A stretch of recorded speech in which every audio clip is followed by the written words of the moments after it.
요한복음 강의 71번째 시간으로 두 마리 토끼, 이런 제목으로 하나님의 말씀을 같이 나누도록 하겠습니다.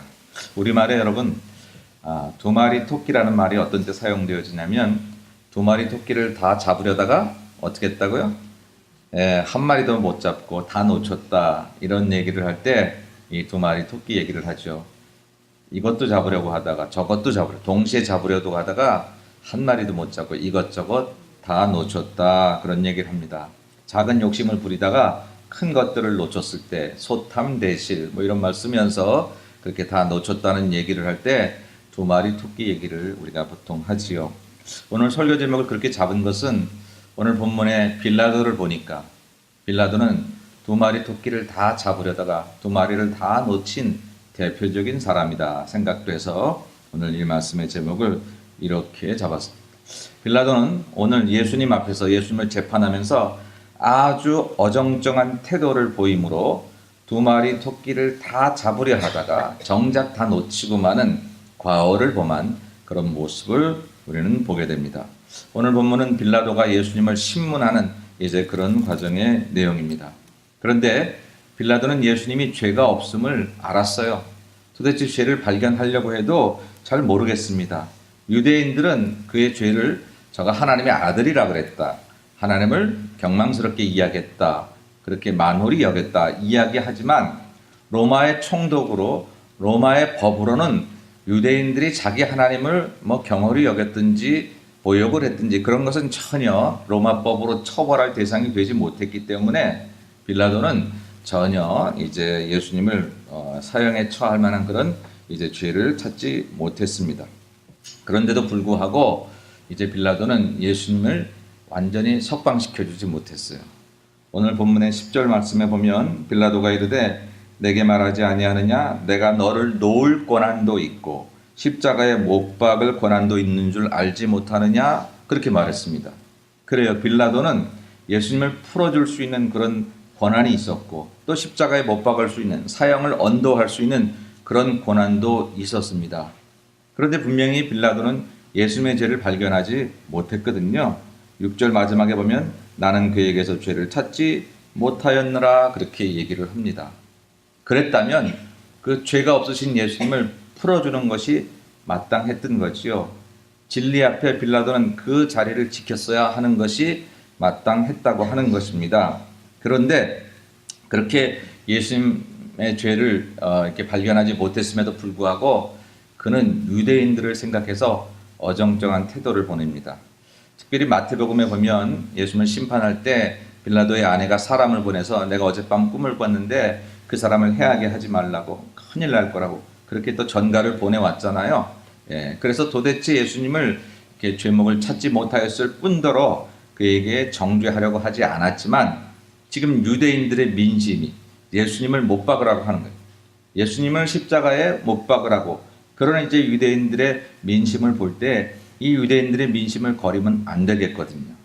자, 지금 당시의 상황은 어떤 겁니까? 로마가 유대를 통치하고 있는 식민 상황입니다.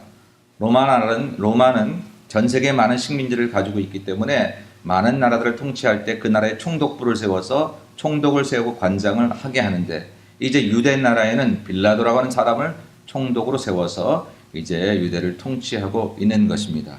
근데 유대인들은 굉장히 독특해서 다른 부분에 있어서는 굉장히 순응을 잘하는데 그들의 종교적인 측면에 있어서는 굉장히 과격할이 많지, 폭동도 잘해. 특별히 우리나라 일제 독립투사가 있었던 것처럼 유대인들도 이제 로마로부터 해방되려고 하는 그런 조국의 독립을 위한 그런 사람들이, 그들은 가슴속에 단도를 품고 다니다가 로마의 군사들을 보면 단도를 던져서 죽이기도 하고 그런 폭동을 잘 일으키는 그런 기질을 가지고 있었기 때문에 어떻든 총독인 빌라도는 유대 사람들의 민심을 잘 이렇게 어루만져서 아무 일 없이 그저 큰 소란 없이 자기가 지내기를 바라는 것이었습니다. 왜냐하면 그래야 로마 황제에게 또 인정을 받아서 그 다음에 출세길이 열려지겠기 때문인 것이죠. 그런데 그 유대인들의 민심은 지금 예수님을 십자가에 못 박으라는, 죄가 있다는 거예요. 아무리 찾아봐도 죄가 없는데, 그런데 유대인들은 십자가에 못 박으라고 말을 합니다.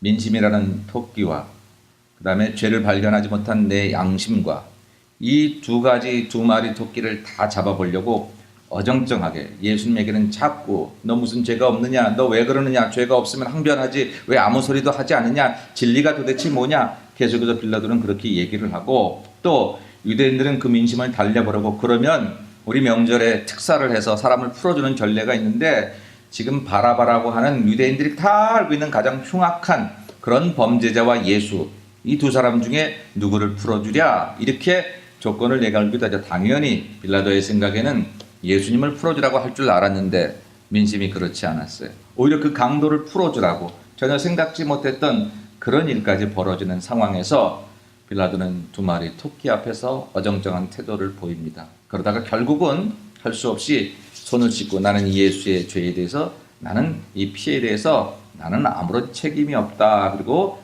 예수님을 그냥 십자가에 못 박는 일을 밀려서 그가 결정을 하게 됩니다. 두 마리 토끼를 잡으려다가 그는 진리를 지키지 못하는 그런 한 마리 토끼를 잃어버립니다. 그리고 예수님을 십자가에 못 박게 되는, 그래서 오고 오는 모든 세대 가운데 우리가 사도신경을 고백하면서 예수께서는 빌라도의 고난을 받으셨다고 사람들에게 그렇게 이제 말하게 되는 이제 그런 어려움을, 순환을 빌라도는 겪게 되지요. 뿐만입니까? 그렇다고 해서 유대인들의 환심을 얻었나요? 아니, 유대인들은 원래 빌라도를 좋아하지도 않았고요. 지금 여기서 예수님을 못 박기 위해서 가이사 외에는 우리에게 왕이 없다, 이렇게 이야기합니다. 실제로 유대인들은 가이사를 왕으로 인정하지 않죠. 하늘 아래 하나님만 왕이신데, 그렇게 알고 있는 유대인들이 예수님을 못 박기 위해서는 거짓말도 서슴없이 하는 거예요.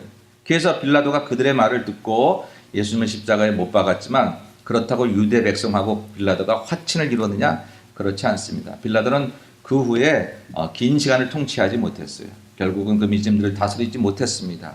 결국은 유대인들도 얻지 못했던 거죠. 이것도 아니고 저것도 아니고 진리를 쟁취하지도 못했고 유대인들의 민심을 얻지도 못하고, 결국 빌라도는 역사상 이렇게 참 불행한 사람으로 그의 인생들을 이제 마무리하게 되는 것이지요. 오늘 본문은 그러한 빌라도의 어정쩡한 그런 모습을 봅니다.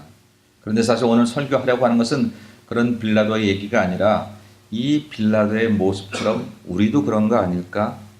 우리도 신앙생활을 하면서 어쩌면 두 마리 토끼를 다 잡으려고 하는 모습으로 어정쩡하게 하나님에게도 올곧은 신앙인이 아니고 세상에도 적당히 발을 딛고 있는 그런 신앙인들은 아닐까 하는 말씀으로 오늘 말씀을 같이 새겨보려고 합니다. 영적 세계에는 언제든지 둘 중에 하나를 선택해야 하는 그런 엄중한 그런 선택이 요구됩니다. 오늘 솔개의 선택을 이야기를 드리면서 우리가 어떤 것을 결정해야 하는 것이 중요하다, 그런 아까 영상을 여러분 보셨는데, 성경은 분명히 말하기를 예수님을 통해서 너희는 하나님과 재물을 겸하여 섬길 수 없다, 그렇게 얘기했습니다. 거기서 재물은 단지 돈만이 아니라 세상을 의미한다고 하면 우리가 하나님과 세상을 겸하여 섬길 수 없다는 것이죠. 그리스도의 제자가 되면서 동시에 악한 마귀 권세의 제자가 될 수 없다는 것을 의미합니다. 어느 하나를 택하면 반드시 어느 하나는 버려야 한다는 거예요. 예수님의 제자가 되면 마귀의 제자가 될 수 없고, 만일 마귀의 제자가 된다면 예수님의 제자가 될 수 없다는 것이 신앙의 세계다라고 하는 거예요. 여러분, 성도들이 가끔씩 신앙생활에서 실패하게 되는 것은 대부분의 원인은 우리가 버려야 할 것들을 버리지 못하는 까닭에 있습니다. 둘 다 잡고자 하기 때문이죠. 세상에서도 그리고 교회에서도 이 두 마리의 토끼를 내가 동시에 혼합해서 가지고 살아가려고 하는 어정쩡한 태도가 우리를 하나님의 놀라우신 은혜를 경험하지도 못하게 하고, 하나님 우리를 너무 사랑하시고 이 땅의 모든 것을 공급하시고 책임져 주신다고 하셨는데도 불구하고 그것을 경험하지도 못할 뿐더러, 그렇다고 세상에서 부귀영화를 누리지도 못하는 그런 어정쩡한 실패를 경험하고 살아가는 게, 이게 지금 빌라도의 모습 같은 그런 모습으로 살아가는 성도들의 또 하나의 모습이다라고 하는 것입니다. 우리들은 예수님의 제자가 되기 위해서 예수님께서 말씀하신 대로 아무든지 나를 따라오려거든 자기를 부인하고 나를 따라올 것이라고, 자기 십자가를 지고 나를 따라올 것이라고 말씀하셨던 것처럼 예수님을 따르자면 나를 부인해야 하는, 또 하나의 나를 버려야 하는 그런 이제 엄중한 선택 앞에 결정을 해야 한다 하는 것입니다. 2017년 우리는 시작했습니다. 2017년 우리는 정말 하나님의 은혜 가운데 살기 원해서 송구영신 때 기도하고 또 이렇게 표 말씀을 가지고 여러분 개인적인 기도의 제목을 가지고 살아가는데도 불구하고 여러분 하나님이 살아계시고 저 여러분의 새날을 허락해 주신 그 은혜를 따라 살아가는데 아직까지 우리 삶에 참된 행복이 없다면, 참된 기쁨이 없다면, 하나님의 전능하심이 내게 느껴지지 않는다면, 생활에 염려와 근심이 없을 수는 없지만 그것이 주님이 주시는 전능함보다 더 크게 느껴진다면, 예수를 믿지만 세상에서는 예수님이 동행하는 것을 느끼지 못한다면 과연 어디에 문제가 있는 것일까요? 하나님이 역사를 하지 않는 걸까요? 하나님은 내 생활의 현장에서는 잠시 눈을 감아주시고 역사하지 않는 것, 그것 때문에 우리가 그럴까요? 사실은 그게 아니라 어쩌면 그 원인 중에 하나의 원인은 우리가 아직도 빌라도처럼 어정쩡한 그런 신앙의 태도를 가지고 있기 때문에 하나님의 전폭적인 지지를 받고 하나님의 능력을 힘입어서 하나님의 사람으로 살아가야 될 우리들이 또 하나의 다른 토끼, 세상이라는 토끼를 버리지 않아서 그래서 우리가 이것도 저것도 얻지 못하는 그런 모습은 아닐까 하는 것이 오늘 우리가 같이 생각해 보려고 하는 것입니다. 오늘 우리에게 두 마리 토끼는 영과 육의 문제입니다. 오늘 어쩌면 우리들은 영적인 모습으로 살아가야 하는데 육적인 모습을 버리지 못하여서 이 두 마리 토끼를 동시에 잊어버리는 그런 모습을 가지고 있을지 모르는 거예요. 하나님은 우리를 축복하실 때 영과 육을 함께 축복하십니다. 여러분 영을 선택해야 되고 뭐 이렇게 얘기하면 우리 육적인 삶 이런 것들을 하나님이 소외시 여기나 생각할 수 있을런지 모르지만 그렇지 않습니다. 하나님은 분명히 우리의 물질적인 삶에 우리의 세상의 건강에 여러분의 직장과 여러분의 사업에 하나님은 관심을 가지고 계십니다. 그것을 축복하기 원하십니다. 그래서 하나님의 축복이라는 차원에서 보면 분명히 영과 육은 동시에 하나님의 축복의 대상임이 틀림이 없습니다. 요한 3서 1장 2절에 사랑하는 자여 내 영혼이 잘됨 같이 내가 범사에 잘되고 강건하기를 내가 간구한다고 말씀 주셨던 것처럼 우리 영혼을 복주실 뿐만 아니라 우리가 세상에서 범사가 잘되고 강건해 보기를 받기 원하시는 것이 이게 하나님의 뜻이고 하나님의 축복의 내용입니다. 그러나 하나님은 영과 육을 동시에 축복하실 수 있지만 우리의 믿음 생활의 도리는 영과 육 두 마리 토끼를 동시에 가지고 있을 수는 없다는 거예요. 우리 믿음 생활의 정도는 바로 영에 속한 사람으로 영적인 부분을 가지고 살아야 그래야 그 영을 위하여 육도 복을 받지만 만일 우리가 육적인 모습을 계속 가지고 있는다면 그러면 우리들은 하나님이 주신 신령한 세계를 경험하지 못하고 그리고 우리들은 이 교회 생활을 하게 된다는 것이죠. 여러분 놀라운 것은 우리가 육적인 모습을 가지고도 교회 생활을 할 수 있다는 것입니다. 우리가 육적인 모습을 가지고도 여전히 하나님을 믿을 수 있다는 것, 그것이 우리에게 사실은 심각한 문제라고 하는 것입니다. 사실은 영에 속한 사람으로 살든지 아니면 그것은 선택해야 될 것은 아니지만 육에 속한 사람으로 살든지 확실하게 구분이 돼야 되는데 이게 구분이 되지 않고 우리 삶 속에서 모호하게 애매하게 겹쳐 있어요.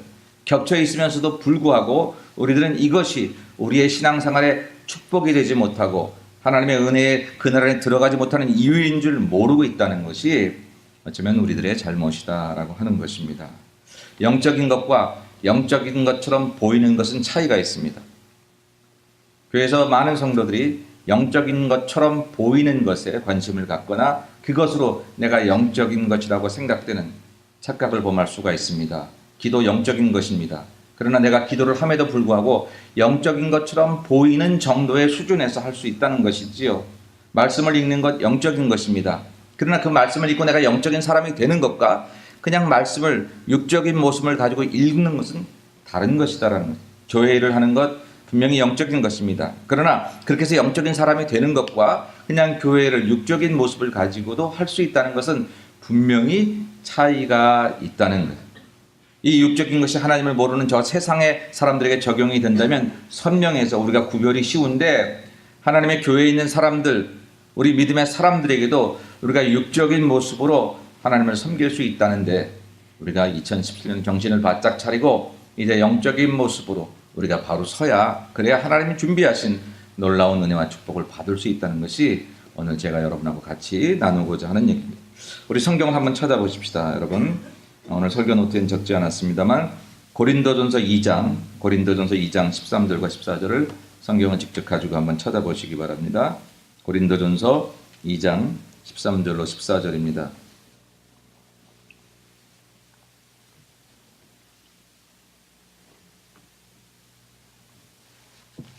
고린도전서 2장 13절과 14절의 말씀 우리 한번 같이 읽어보겠습니다. 고린도전서 2장 13절로 14절 같이 읽습니다.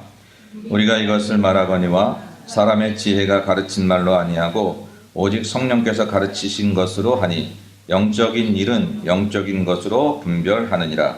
육에 속한 사람은 하나님의 성령의 일들을 받지 아니하나니 이는 그것들이 그에게는 어리석게 보임이요 또 그는 그것들을 알 수도 없나니 그러한 일은 영적으로 분별되기 때문이라. 아멘. 고린도전서 2장에서 사도 바울은 영적인 것과 육적인 일을 이야기합니다. 고린도 교인들에게 얘기하는 거예요. 고린도 교회 안에도 육적인 모습을 가지고 하나님을 섬기는 사람들이 있다는 거예요. 근데 안타까운 것은 육적인 것을 가지면 영적인 게 안 보인다고 오늘 성경은 이야기합니다. 13절을 보면 우리가 이것을 말하거니와 사람의 지가 가르친 말로 하지 않냐고 오직 성령께서 가르친 것을 하는데 영적인 일은 영적인 것으로 분별이 된다라고 이야기를 합니다. 반면에 14절에 보면 육에 속한 사람은 하나님의 성령의 일들을 받지 않는다는 거예요. 그래서 그것들이 그에게는 어리석게 보여요. 성령의 일을 받지 못하니까 하나님의 것들, 영적인 것들이 어리석게 보여요. 그리고 또 그는 그것들을 알 수도 없어요. 그러한 일은 영적으로만 분별되기 때문이라고 하는 것입니다. 쉽게 말하면 이런 거예요. 육적으로 우리가 교회를 섬기면 예배가 얼마나 중요한지 느껴지지 못해요.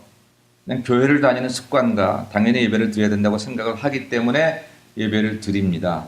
예배당에 와 있지만 내가 육적인 마음을 가지고 육에 속한 사람으로 예배를 드리면 하나님께서 허락하신 이 영적인 것들이 얼마나 내게 소중한지 이 한 번의 예배가 세상에서의 첫날보다 귀한 것에 대해서 눈이 열려지지 않는다는 것이죠.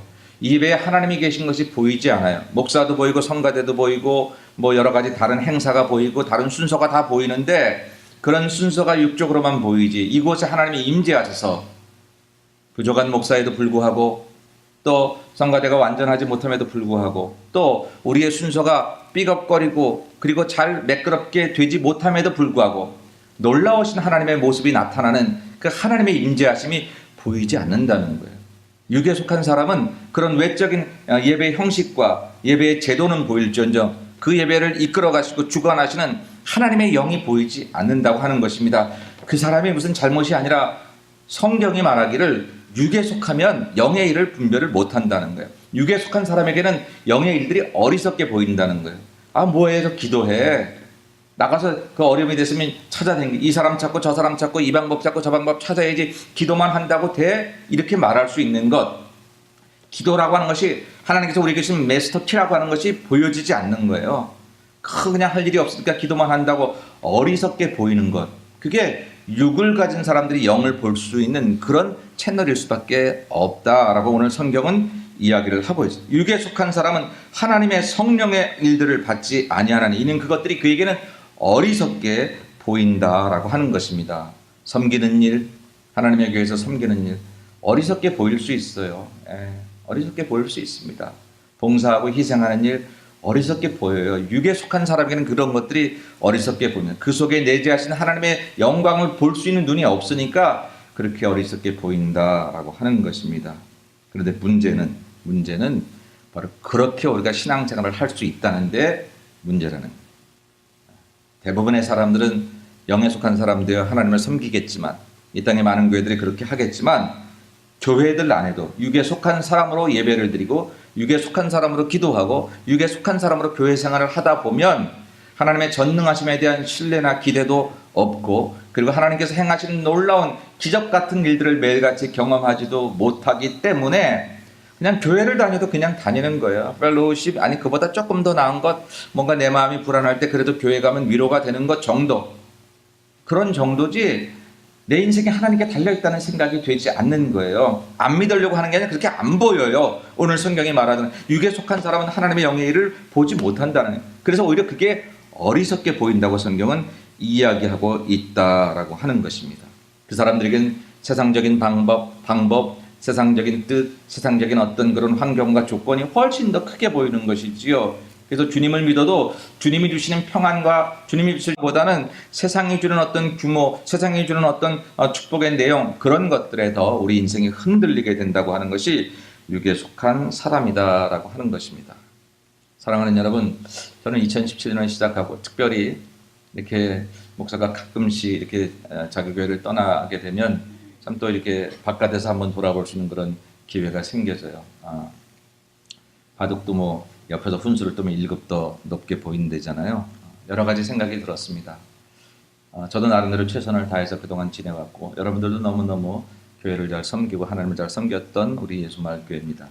특별히 그런데 2017년 다시 한번 생각할 때 정말 더 선명해져야 되겠다. 하나님의 사람인지 아닌지가 우리가 더 선명해져야 되겠다. 우리가 더 선명하지 않아서 애매모호할 때 우리에게 준 축복도 애매모호해요. 예수 믿는 기쁨도 애매모호해요.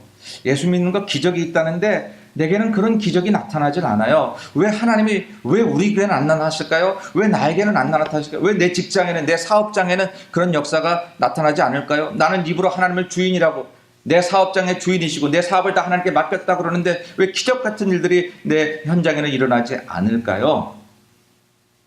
하나님의 계획상 늦춰지는 일들 외에는 우리가 선명한 그리스도인으로 선명한 영적인 사람으로 우리가 나아가고 있지 않으니까 두 마리 토끼를 다 잡으려는 어정쩡한 모습으로 믿는 사람 같기도 하고 세상 사람 같기도 하고 이럴 때는 믿음의 방법을 사용하기도 하고 또 저럴 때는 그 방법을 아예 잊어버리기도 하고 이런 모습이니까 하나님의 역사가 선명하게 우리에게 나타나지 않는다라고 하는 것입니다.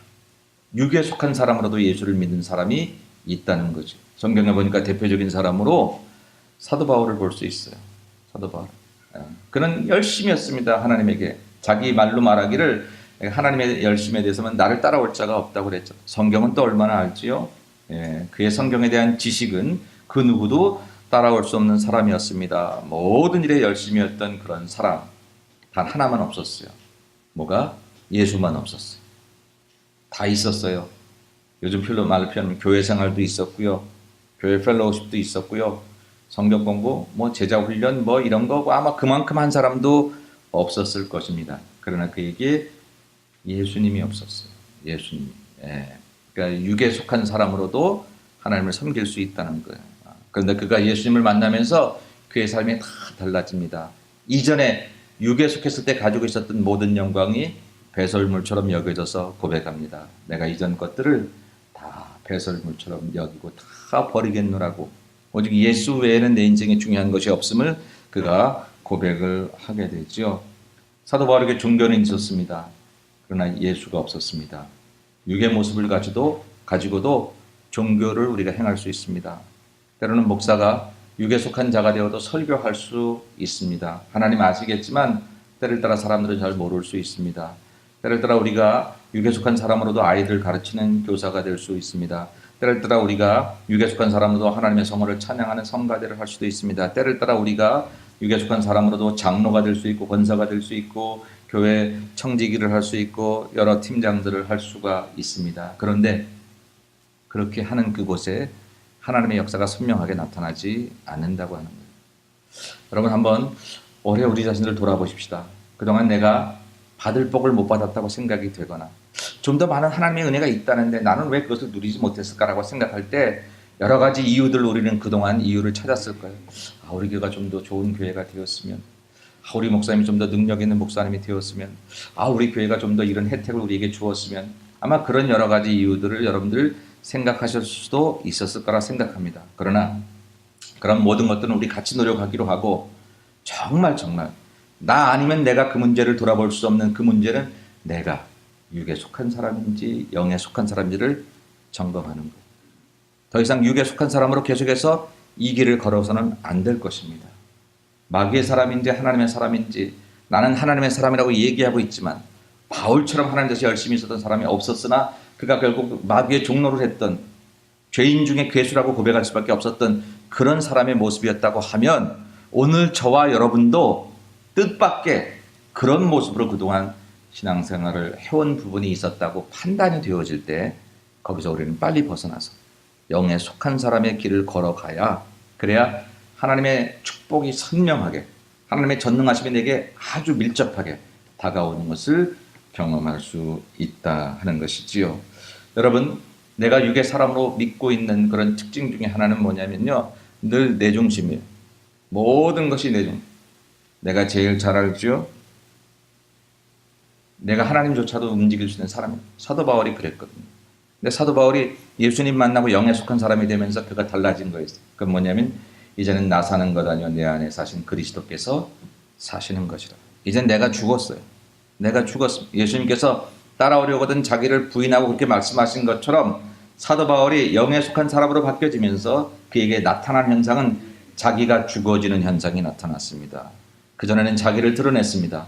빌립보서에 보니까 자기 경력을 얘기하는데 얼마나 화려한지. 난지 8일 만에 할례를 받았을 뿐만 아니라 정말로 히브리인 중에 히브리인이고 율법으로 말하면 뒤질 자가 없고, 물론 학식도 뒤질 자가 없고, 모든 면에서 내가 드러났는데, 그런데 그가 영에 속한 사람 되고 예수님 만나서 달라지고 나서는 예수 외에는 자랑할 게 없다 그랬어요. 십자가의 도 외에는 자랑할 게 없어요. 이전에는 내가 한 것이 드러났으나 지금은 주께서 내게 하신 것이 드러나는 사람으로 바뀌어졌다라고 하는 것이 사도 바울의 고백입니다.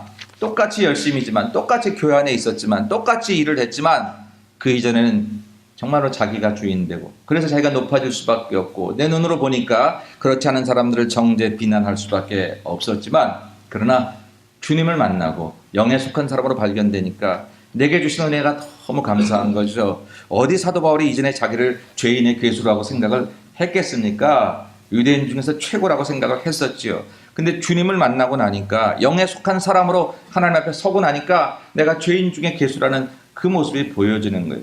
그런데 그런 나를 사랑하신 하나님을 경험하게 되니까 그 누구를 정죄 비난하겠습니까? 사람이 잘못됨을 구별하지 못함이 아니라 분별하나 그것이 내가 그들 앞에 정죄함으로 서지 아니하고 오히려 그들을 섬기고 희생하고 기도하고 위하는 모습으로 자신이 탈바꿈이 되더라라고 하는 것입니다. 그가 선명해지니까 그러자 하나님의 계획이 선명해지고, 그러자 하나님의 놀라운 축복이 선명해집니다.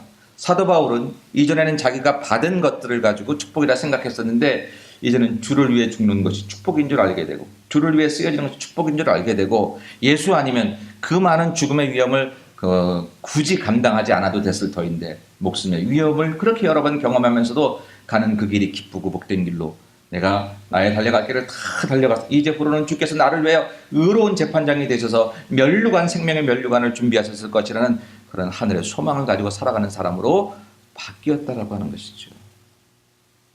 그가 선명해지니까 어떻게 영에 속한 사람으로, 그러한 하나님의 계획이 더 드러나게, 이전에 없었던 게 아니었어요. 그러나 이제 그가 달라지니까 선명하게 보여지게 되더라라고 하는 것입니다. 저는 오늘 이 말씀을 보면서 사랑하는 여러분, 우리가 혹시 영에 속한 사람으로 예수를 믿는다면 문제가 없지만 육에 속한 사람으로 예수님을 믿으니까, 육에 속한 사람으로 교회 생활을 하니까 하나님이 작게 보여요? 잘 보이지 않아요. 하나님의 관계된 것들이 그 인생에, 내 인생에 그리 대단하지 않아요. 교회를 다니는 것을 부인하고 싶진 않지만 그래도 여전히 무슨 일 생기면 교회를 달려오기는 하지만, 하나님이 누군가에게는 그렇게 전폭적으로 나타나시고 지원하시고 후원하시고 그러시는다고 간증들을 듣는데 왜 내게는 그런 일이 일어나지 않을까? 하나님에게 문제가 있는 것이 아니라 내가 선명하지 않기 때문이라고 하는 것입니다. 이제 우리가 선명해져야 될 때가 됐습니다.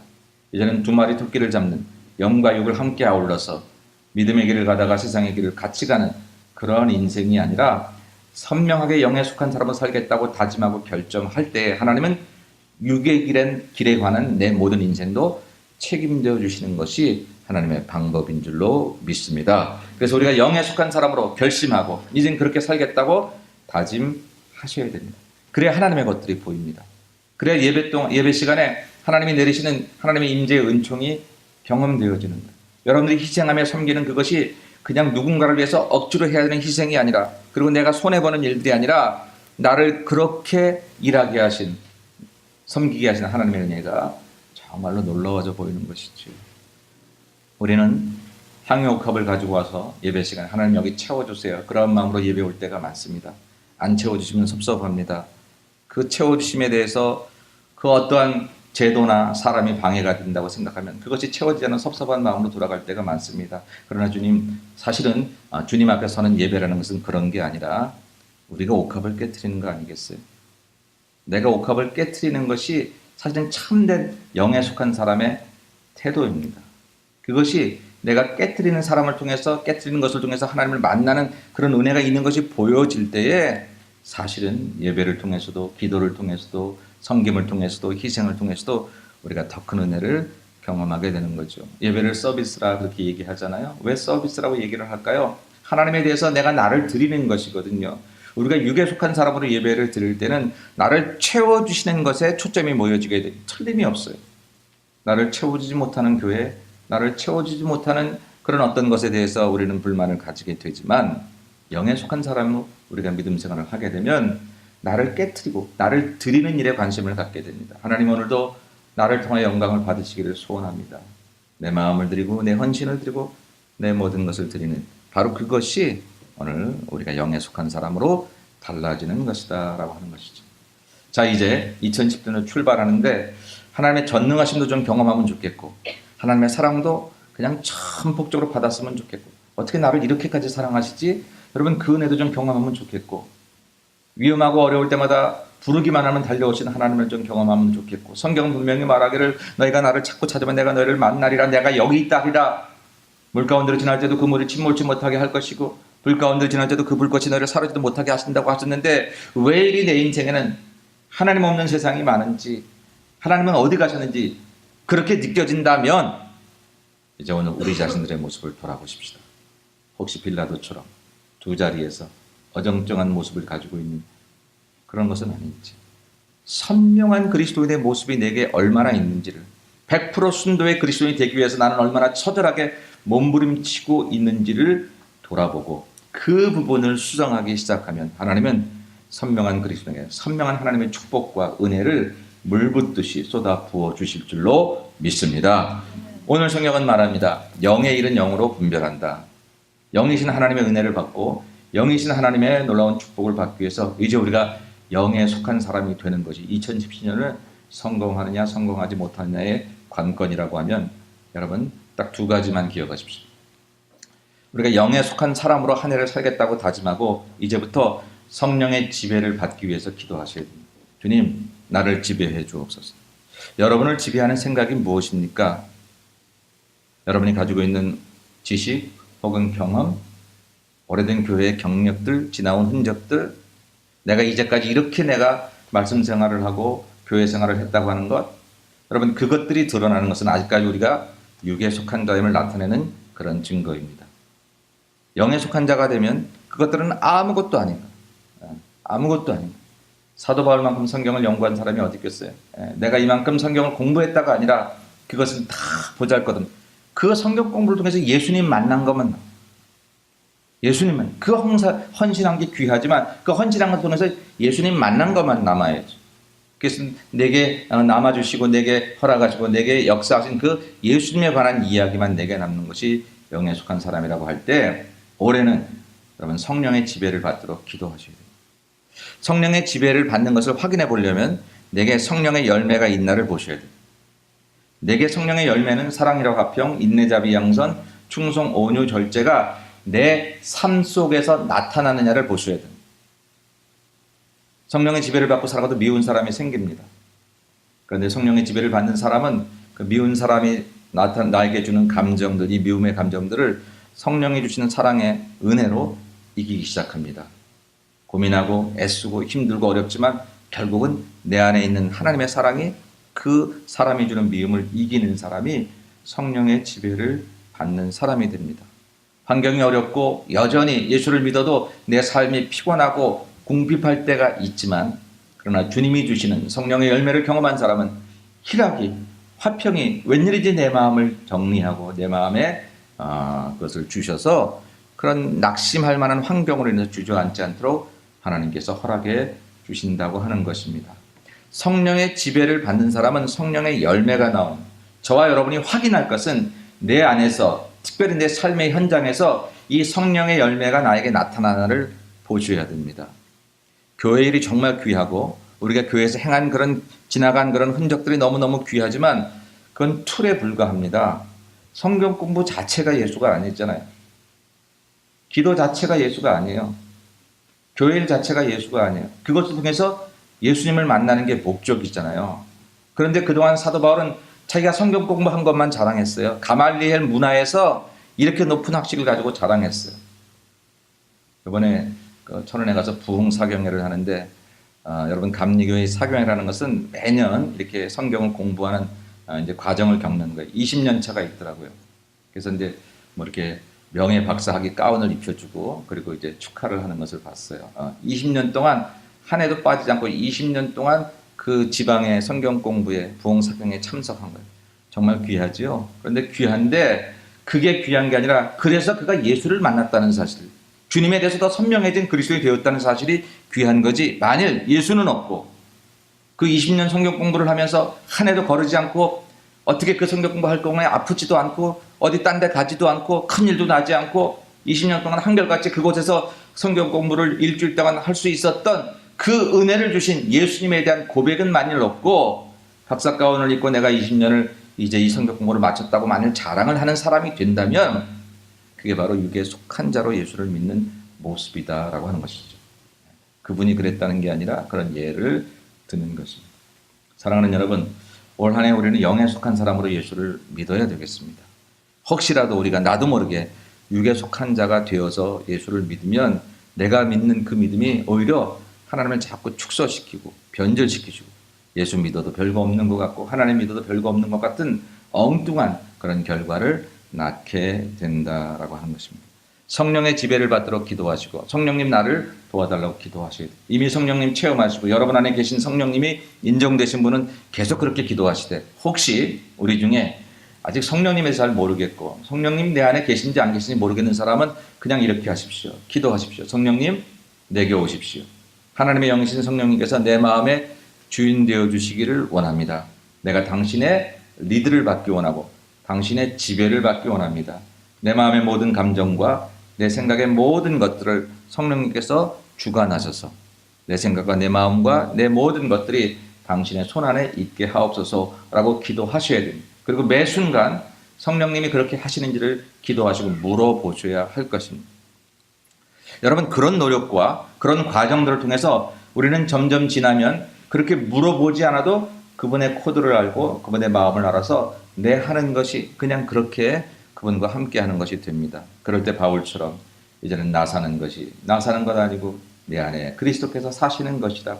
그렇게 이야기를 할 수 있게 되는 것이죠. 그러한 모습으로 내가 더 확실하고 선명한 영적인 사람으로 우리 올 한 해를 살아갈 때에 그동안 하나님의 놀라운 은혜가 우리 주변에 쏟아지고 있음에도 불구하고 우리가 담지 못했던 그 귀한 축복들을 우리는 이번 한 해에 경험하게 될 것입니다. 또 한 가지 더 기억할 것은 성령님의 지배를 위해서 우리가 기억해야 될 것은 아버지의 마음을 항상 하나님 아버지의 마음을 항상 생각하십시오. 하나님 아버지의 마음을 생각하는 것은 우리가 성령님을 내 마음에 모실 수 있는 좋은 툴이 되는 것입니다. 쉽지 않아요. 예수 믿으면서 내 생각이 앞서지요. 내 판단이 앞섭니다. 자연스러운 것이라 볼 수 있어요. 본질상 우리는 그렇게 돼 있으니까요. 그런데 그 구절을 고쳐보는 것입니다. 항상 하나님 아버지의 마음은 어떨까라는 것을 우리가 생각해 보는 것입니다. 이 상황에서 하나님 아버지는 어떻게 생각하실지에 대해서 우리가 자꾸 생각해 보면 그러면 하나님 아버지의 생각이 나타나. 하나님 아버지의 생각을 한마디로 말하면 하나님 아버지의 생각은 살리는 거예요.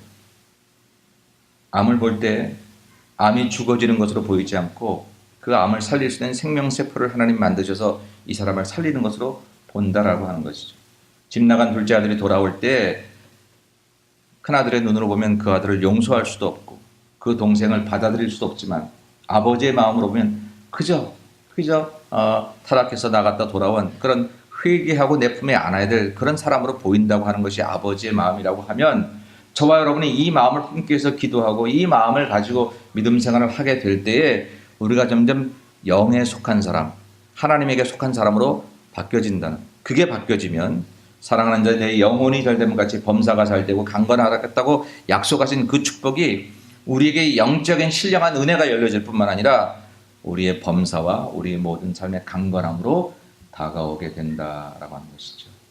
저는 오늘 이번에 이렇게 다시 비행기 타고 오면서 하나님, 우리 성도들이 만약에 은혜를 더 못 받는다면, 우리 성도들이 아직까지 하나님 때문에 막 기뻐 뛰고 춤추고 그랬는데 그렇게 못 받다면 이 종으로 회개하고 서야 될 것은 무엇일까요? 그걸 기도하고 왔어요. 그래서 그 부분에 대해서 저는 최선을 다하려고 합니다. 반면에 여러분들은 만일 더 큰 은혜를 경험하지 못한다면, 하나님의 전능하심이 내게 절실 다가와 있지 않는다면, 이제 다른 것을 생각하기 전에 나 자신으로 돌아가십시다. 내가 선명한 영에 속한 사람인지, 내 모습이 나도 모르게 2마리 토끼를 잡으려 했던 빌라도처럼 어정쩡하게, 이리 보면 하나님 사람 같은데 저리 보면 하나님의 사람이 아니고 마귀가 기뻐하고 세상이 좋아할 만한 그런 모습은 아닌지, 내가 이렇게 애매모호한 그런 모습을 가지고 수없이 예배를 드리지만, 수없이 교회 생활을 하지만 거기서 참된 은혜가 내가 받을 수 없는 그런 모습은 아닌지를 점검할 때에 그것이 확실해지면 2017년 저와 여러분에게 주시는 하나님의 놀라운 교회과 축복은 반드시 우리에게 주어지게 될 줄로 믿습니다. 사랑하는 여러분, 영적인 사람이 되어 선명하게 하나님께 영적인 모습으로 바로 서고, 영적인 사람으로, 영에 속한 사람으로, 성령의 지배를 받고 늘 아버지의 마음을 기억하는 모습으로, 아버지가 세상을 살리고 사람을 살리고 일을 살리랬던 그 마음으로 성도를 보고 이웃을 보고 그리고 내 문제를 보는 그러한 영적인 눈을 가지고 우리가 영에 속한 사람이 되어 살아가서 이번 한 해는 정말로 선명한 그리스도인에게 선명하게 복을 주시는 우리 하나님의 놀라운 은혜와 전능하심이 우리 모두에게 나타나는 그런 해로 살아가시기를 주님의 이름으로 간절히 축원합니다. 기도하십시다. 하나님, 우리는 하나님의 자녀라고 늘 생각했지만 어떤 때 우리 모습은 사실은 마귀가 좋아하는 모습이 있을 때가 얼마나 많은지 모릅니다. 나도 모르게 하나님을 등지고 세상에 나갈 때 세상이 환영하고 세상에서 나를 편안해하고 나도 세상이 좋았던 그런 수많은 순간들에 우리 하나님 눈물 흘리셨던 그런 순간들이 얼마나 많았을지를 돌아봅니다. 주님, 어정쩡한 모습으로 진리도 놓치고 유대인들도 놓쳤던 빌라도처럼 교회 안에 있지만 어정쩡한 육의 모습을 버리지 못하여 하나님의 선명한 축복에 하나님의 그 은혜 가운데 들어가지 못하는 저희들이 되지 않도록 우리 예수님의 교를 축복해 주시옵시고, 선명하게 예수 믿는 영적 속한 사람으로, 영에 속한 사람으로 다시 서게 도와주셔서 올 한 해 우리 성도들의 가정과 직장과 사업과 그리고 우리 교회 안에 선명한 하나님의 전능하심과 하나님의 사랑과 하나님의 능력이 나타나는 한 해가 될 수 있도록 축복하여 주옵소서. 거룩하신 예수님의 이름으로 간절히 기도 올리옵나이다. 아멘.